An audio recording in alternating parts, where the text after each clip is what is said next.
చిన్నోడిని చూడాలనిపించి mummy daddy ఇంటికొచ్చారు. So, అలా 1 day spend చేసి next day వెళ్ళిపోతుంటే వాడైతే నా దగ్గరికి రావట్లేదు. వాళ్ళు ఎక్కడ వెళ్ళిపోతారో అనేసి వాళ్ళ దగ్గరనే ఉన్నాడు.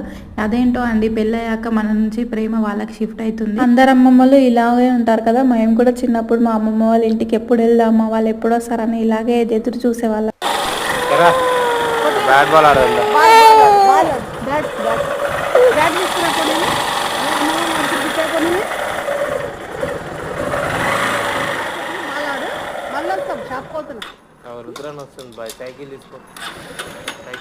ఇంకా అమ్మమ్మ తాత వెళ్ళిపోతున్నారు, నన్ను వదిలేసి వెళ్ళిపోతారని వాడికైతే అర్థమైపోయింది. ఇంకా చూడండి, నేను వస్తా అని బండికి చేయి చాపుతున్నాడు. వాళ్ళు వాడిని తీసుకొని ఒక రౌండ్ వేయించుకొని వచ్చారు, కానీ వాడు ఇంకా అనుకుంటున్నాడు నన్ను తీసుకెళ్తున్నారని. బాబు అయితే ఇలా చేస్తుంటాడు. మీ ఇంట్లో కూడా ఇలా ఉంటే కామెంట్ సెక్షన్ లో కామెంట్ చేయడం మర్చిపోకండి. పిల్లలందరూ అలాగే ఉంటారు కదా, కాసేపు అలా ఏడ్చి కొంచెం బుజ్జగించి ఏదైనా డైవర్ట్ చేసే వరకు మర్చిపోతారు.